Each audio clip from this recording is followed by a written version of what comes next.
नमस्कार। मैं वीके शास्त्री अपने चैनल के माध्यम से उन सभी दर्शकों का जो ज्योतिष शास्त्र में श्रद्धा और विश्वास रखते हैं बहुत बहुत स्वागत करता हूं। ज्ञान, धन, संतान, विवाह, धर्म और सत्कर्म के कारक देवगुरु बृहस्पति 22 अप्रैल प्रातः 4 बजे राशि परिवर्तन कर चुके हैं और 12 वर्षों के बाद मेष राशि में गोचर कर रहे हैं। ये परिवर्तन बहुत ही महत्वपूर्ण परिवर्तन है और इस परिवर्तन के दौरान देवगुरु लगभग 6 माह तक 30 अक्टूबर 2023 तक राहु के साथ गोचर करेंगे। सबसे महत्वपूर्ण बात यह है कि ये जो राशि परिवर्तन हुआ है ये अक्षय तृतीया के दिन हुआ है और इसका विशेष महत्व है। हालांकि ज्योतिष शास्त्र में गुरु और राहु की युति को गुरु चांडाल दोष कहा जाता है और बहुत अच्छा नहीं मानते हैं, क्योंकि गुरु हैं ज्ञान, बुद्धि और विवेक के कारक। राहु गुरु के ज्ञान को ओवरशैडो कर देते हैं, यानी गुरु के अच्छे गुणों, अच्छे प्रभावों और शुभ फलों में कमी लाते हैं। इस वीडियो में पहले मैं आपको ये समझाऊंगा कि गुरु चांडाल योग का आपके जीवन पर क्या प्रभाव पड़ेगा और ये गुरु चांडाल योग किस समय से किस समय तक ज़्यादा प्रभावी रहेगा, इसके क्या क्या नेगेटिव इफ़ेक्ट पड़ सकते हैं आपके जीवन पर और आपको क्या क्या सावधानियां बरतनी पड़ेंगी इस गुरु चांडाल दोष के बनने पर। साथ ही इस बात पर भी चर्चा करेंगे कि इस गोचर काल में हम क्या कर सकते हैं जिससे कि ये गुरु चांडाल योग हमारे लिए शुभ फल देने वाला बन जाए। फिर बात करेंगे कर्क राशि के जातकों पर देवगुरु के महापरिवर्तन के प्रभाव के बारे में। ये विश्लेषण आपकी चंद्र राशि के आधार पर किया जा रहा है और वीडियो के अंत में मैं आपको देवगुरु बृहस्पति और राहु दोनों के उपाय बताऊंगा और आप उपाय ज़रूर कीजिएगा। कम से कम 30 अक्टूबर तक तो आप उपाय कीजिएगा ही।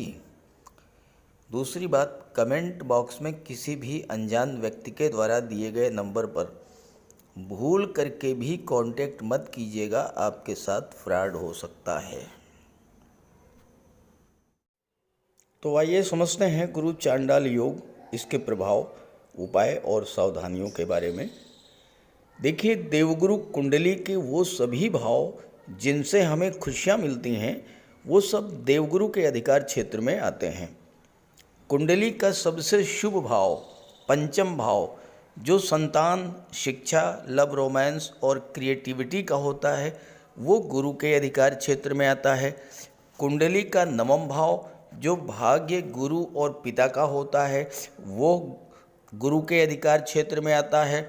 12वां भाव जो धर्म, अध्यात्म, मोक्ष और विदेश का होता है वह भी गुरु के अधिकार क्षेत्र में आता है।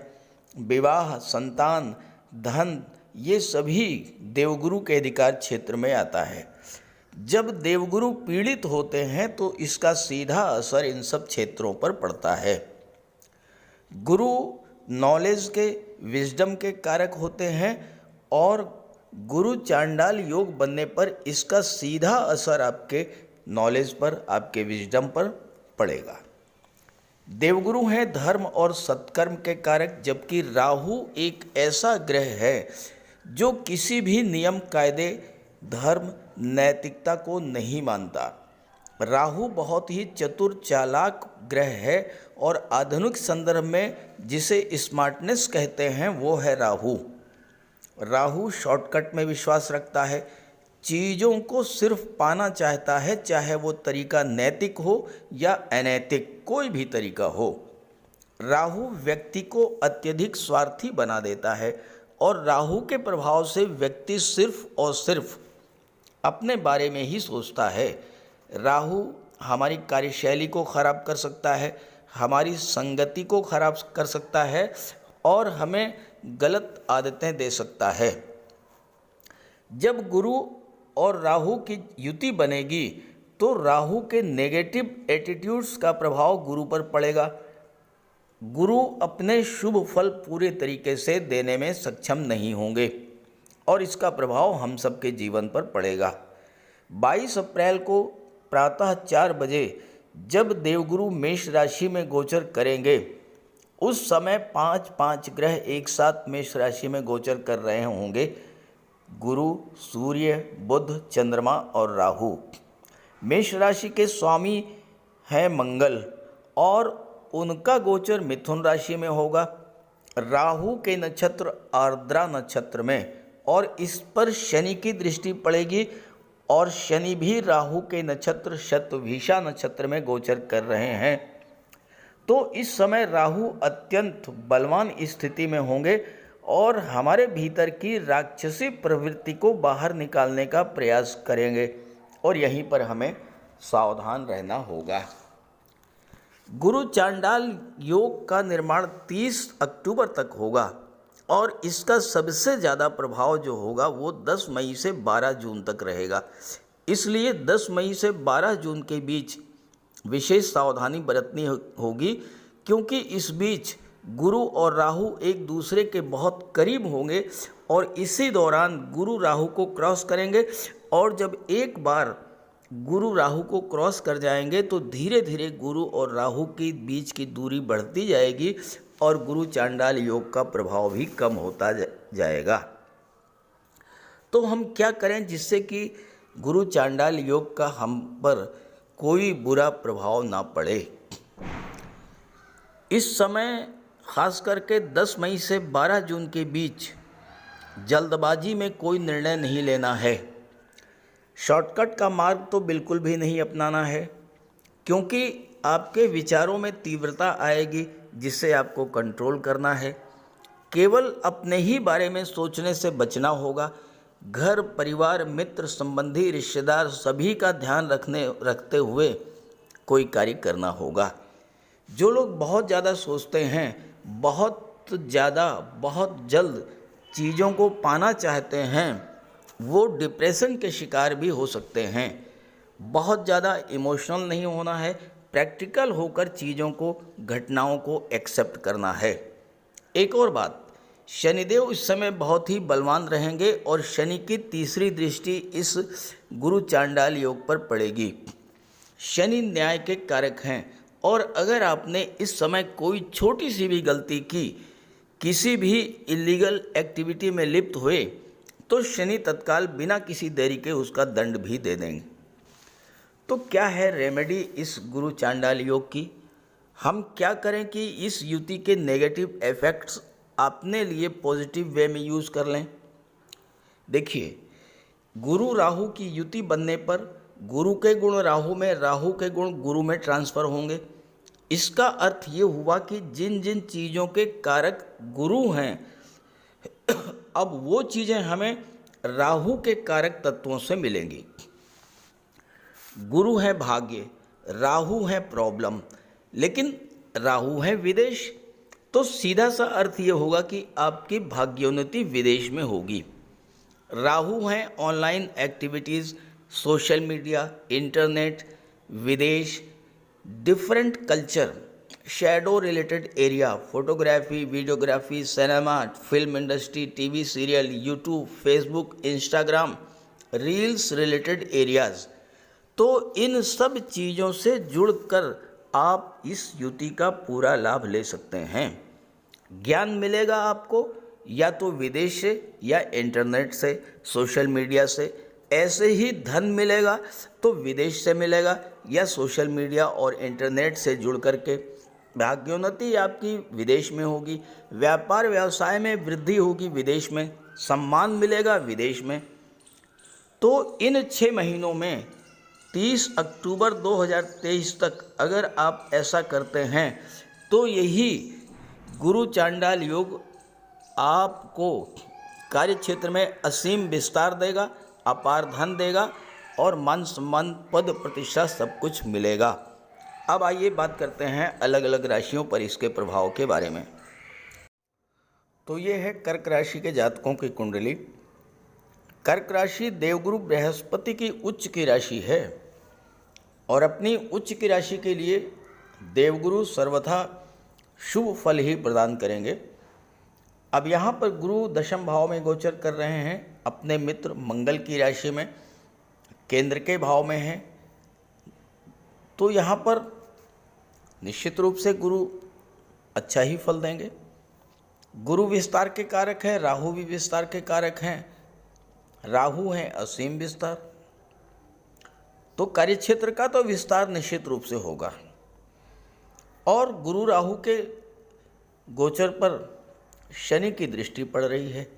शनि है कर्म के कारक और कर्म भाव पर ही दृष्टि डाल रहे हैं, तो इस दृष्टि का भी सकारात्मक फल ही आपको मिलेगा। हालांकि शनि जो हैं वो कष्ट और पीड़ा, ये तो शनि का स्वभाव है, तो थोड़ी बहुत समस्याएं तो आनी ही आनी है और उसके लिए आपको सावधान भी रहना होगा। उस पर आगे चर्चा करेंगे।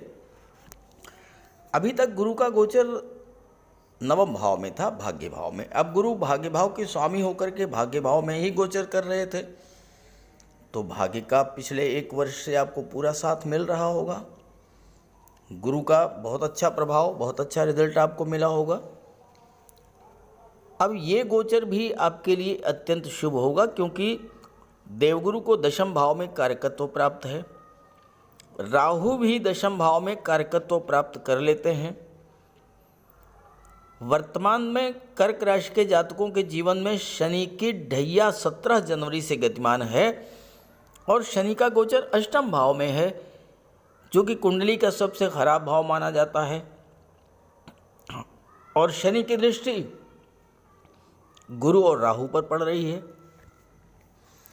शनि की दृष्टि विच्छेदात्मक होती है, तो शनि कार्यक्षेत्र में देरी करा सकते हैं, बाधाएं पैदा कर सकते हैं।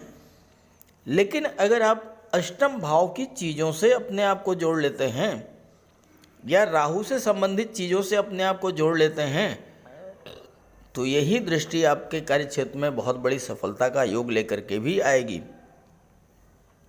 अब अष्टम क्या है? अष्टम भाव है डीप रिसर्च।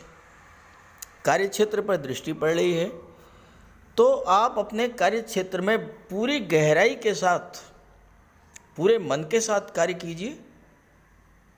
जो भी कार्य आप कर रहे हैं उसके बारे में अच्छी तरह से जानकारी कर लीजिए, उसके इन्स आउट्स को अच्छे से समझ लीजिए, सफलता मिलेगी।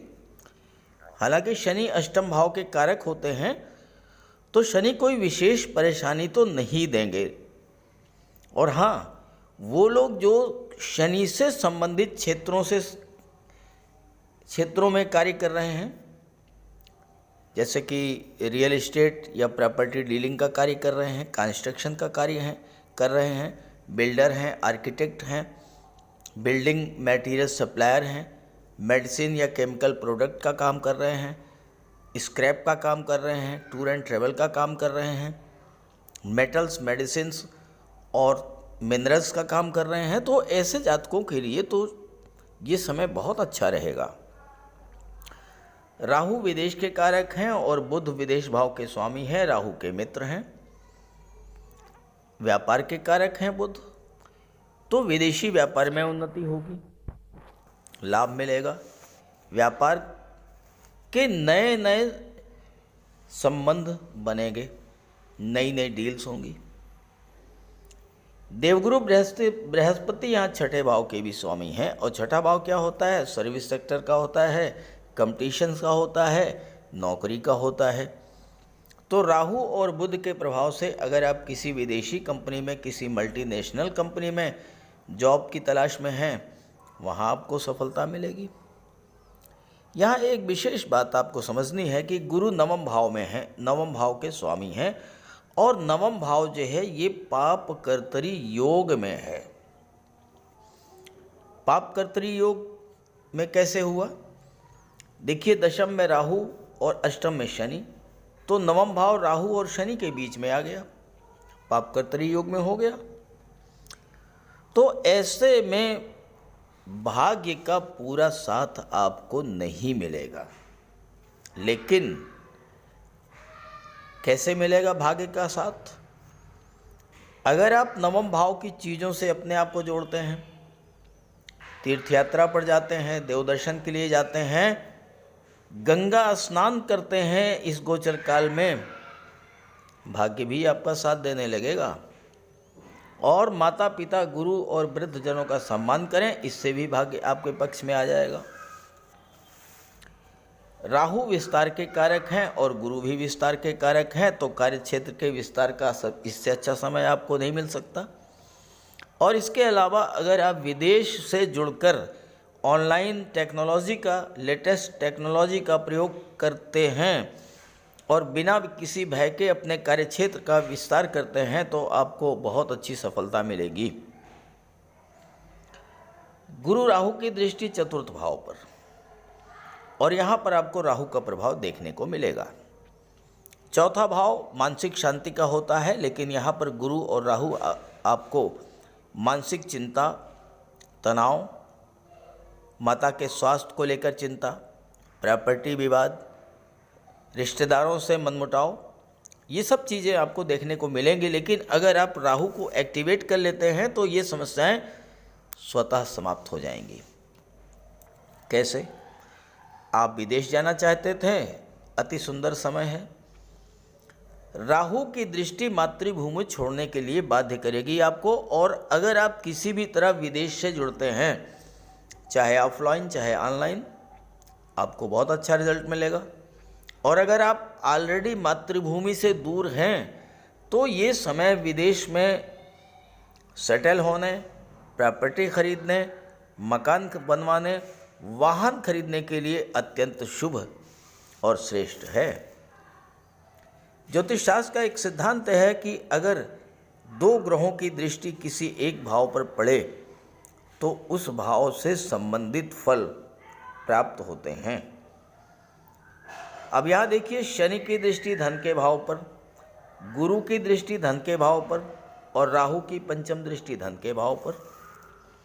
तीन ग्रह धन के भाव को प्रभावित करते हैं, तो धन संचय की प्रबल इच्छा आपके अंदर उत्पन्न होगी।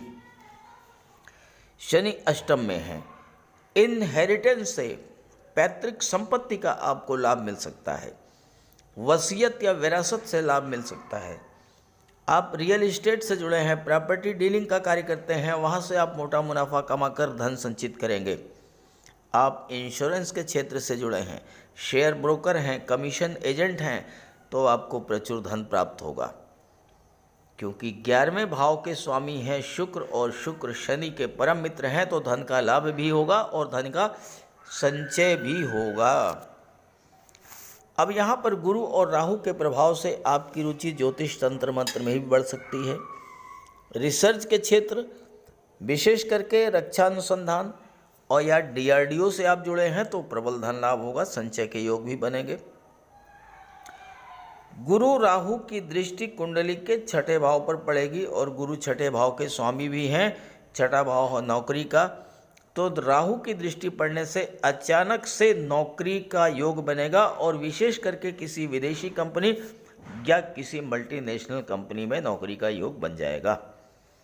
एक बात ध्यान रखें, आपने अगर किसी से कर्ज लिया है तो वो तो आप उतार देंगे, लेकिन भूल करके भी किसी को कर्ज मत दीजिएगा, पैसा फंस जाएगा। जहाँ तक शादी ब्याह रिश्तों की बात है, शनि सप्तम के स्वामी हैं, शनि चीज़ों को डिले करते हैं, तो देरी होगी, लेकिन ऐसा नहीं कि विवाह होगा ही नहीं। अगर आपने गुरु और राहु का उपाय कर लिया, अचानक से कोई अच्छा रिश्ता आएगा और आपका विवाह फाइनलाइज हो जाएगा, क्योंकि गुरु और राहु की दृष्टि कुंडली के सुख भाव पर पड़ रही है। कुल मिलाकर के कर्क राशि के जातकों के लिए गुरु का ये गोचर बहुत ही शुभ है, लेकिन किसी प्रकार का कोई अशुभ प्रभाव ना पड़े, इसके लिए गुरु और राहु का उपाय जरूर कीजिएगा। अब बात करते हैं उपायों पर। कुंडली में देवगुरु बृहस्पति का बहुत ही महत्वपूर्ण स्थान है, क्योंकि देवगुरु कुंडली के पंचम और नवम भाव के कारक होते हैं। पंचम भाव से संतान का विचार किया जाता है, शिक्षा का विचार किया जाता है, और नवम भाव से भाग्य का विचार किया जाता है। गुरु ग्रह भाग्य के लिए जिम्मेदार माने जाते हैं और किसी भी कार्य की सफलता के लिए देवगुरु का मजबूत होना बहुत ज़रूरी है। जब कुंडली में देवगुरु मजबूत होते हैं तो भाग्य का साथ मिलता है। जिस काम में हाथ डालते हैं वो सफल होता है। विवाह समय से होता है, शिक्षा अच्छी मिलती है, गुरु की कृपा रहती है, धन की प्राप्ति होती है। तो देवगुरु के लिए कुछ उपाय बताने जा रहा हूँ, उपाय ज़रूर कीजिएगा। अगर आपकी जन्म कुंडली में गुरु कमज़ोर स्थिति में है तो आपको गुरुवार का व्रत करना चाहिए। स्नान करते समय जल में आधा चम्मच हल्दी डालकर स्नान करें। स्नान के बाद पीले रंग के वस्त्र धारण करें और साथ ही साथ केसर या हल्दी का तिलक लगाएं और गुरुवार के दिन भगवान विष्णु की उपासना करें। घर में केले का एक वृक्ष लगा लें, उसकी पूजा करें, उसकी सेवा करें। भोजन में चने के बेसन, चीनी और घी से बने लड्डू का सेवन करें और अपनी क्षमता के अनुसार पीले वस्त्र, हल्दी, शहद,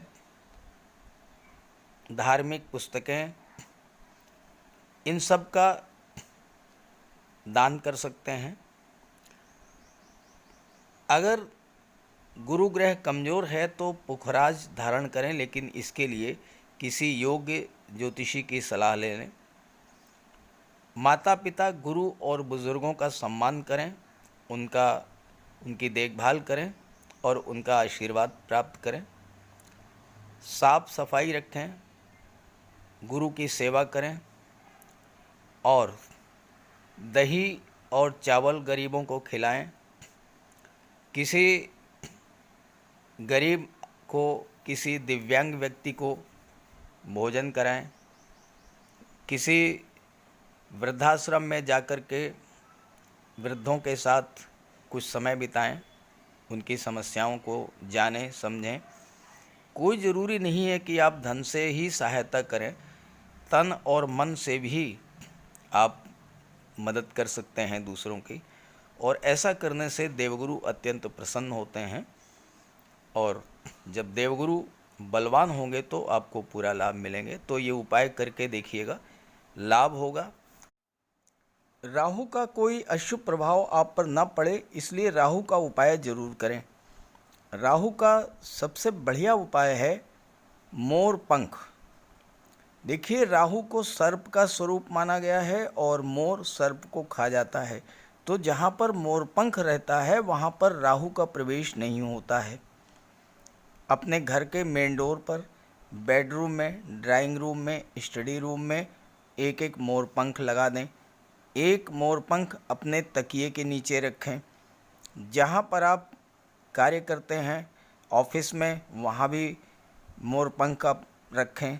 और अपने बैग में एक मोर पंख ज़रूर रखें और एक सुरमे की डिबिया, ये दो चीज़ें अपने बैग में हमेशा रखें।